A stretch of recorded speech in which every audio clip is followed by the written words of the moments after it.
Naggumawa nga po pala sila ng chips na gamit nga lang po pala ang katawan ng saging.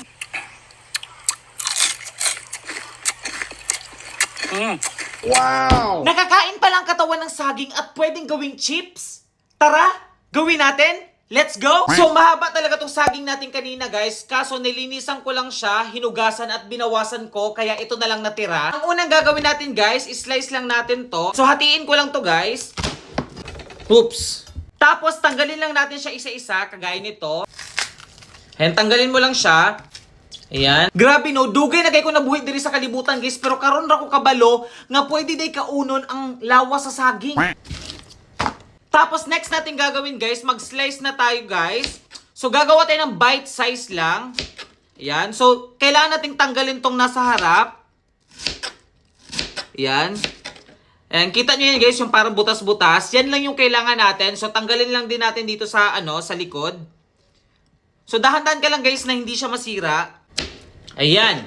So parang ganito guys. Ito lang yung kailangan natin. Tapos ibabad mo siya sa may tubig na bowl. Ayan, para hindi siya mangitim. So, ganun lang din yung gagawin natin, guys. Kailangan natin gumawa ng madami. Medyo ano lang siya, guys. Medyo hassle lang siya sa part na to. Pero, feeling ko naman worth it. And so, slice lang tayo dito. Tanggalin lang natin tong outer part. Tapos, sa likod naman. Yan. Ayan. So, ito lang yung kailangan natin, guys. Itong parang may butas-butas. Pagkatapos natin hugasan to guys, kailangan natin siyang pigain. Dapat walang tubig na matitira dito. Yan. So dapat sobrang piga guys. Ilang beses ko ito hinugasan guys? Siguro 3 beses. Para talaga sobrang linis siya. So bago natin siya iprito guys, kailangan natin ng itlog at breading mix. So kuha na ako dito ng mga siguro 2 itlog. Isa pa. At syempre haluin lang natin. At next natin kailangan guys, breading mix. So pwede ka namang gumawa nito. Kailangan mo lang ng harina at baking soda. Pero ako guys, gusto ko ito para mabilis. So i-dip na natin dito sa itlog. Itong pinrepare natin kanina na katawan ng saging. Yan. Pagkatapos mong i-coat sa itlog guys, diretso mo siya dito sa breading mix natin. So lagay lang natin dito. So gawin mo lang siya paulit-ulit guys. Dito. So, lagay mo siya dito. So, nalagyan ko na siya ng breading mix. So, prituhin na natin siya. Let's go!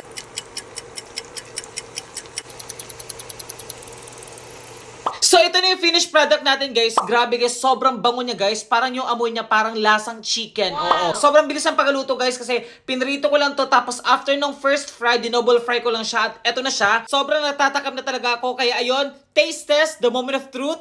Let's go! Sausaw lang natin siya. Kuha tayo dito ng Ayan. Let's go.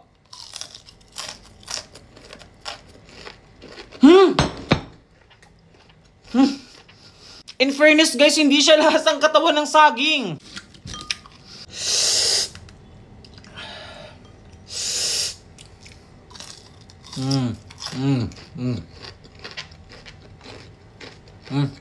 So try natin gumamit ng cheese powder at barbecue powder. Tignan natin kung mas masarap ba siya. So maglagay lang tayo dito. Tapos lagay natin itong cheese powder natin. Budbud lang natin. Tapos i-shake lang natin guys. Look guys. Lagay naman natin to dito. Itong natira kanina. Tapos ilagay natin itong barbecue powder natin. Uy, mabango din siya ha. So, nakagawa tayong 2 flavors. Isang cheese at isang barbecue. So, try na natin sila, guys.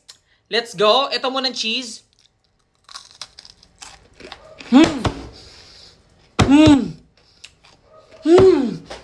Legit, guys, hindi ko nalalasan yung ng saging, guys. Ng katawan ng saging, guys. Yung nalalasan ko dito, para siyang para siyang chicken skin. Oo. Yun yung iniisip ko pa kanina, guys, na lasa. Para siyang chicken skin. Wow. Akala ko pang snack lang to guys, pero pwede din sigurong gawin tong pang ulam. Nganong karon pa ko nakabaludan ni guys? Nganong karon pa? Dagan kay mga saging dito sa probinsya. Nangatumba na lang pero wala na pakinabangan. Pwede mo din ibuhaton. Next naman natin itatry guys itong barbecue flavor. Ayan. Sobrang bango niya din. Let's go. Medyo spicy pala to.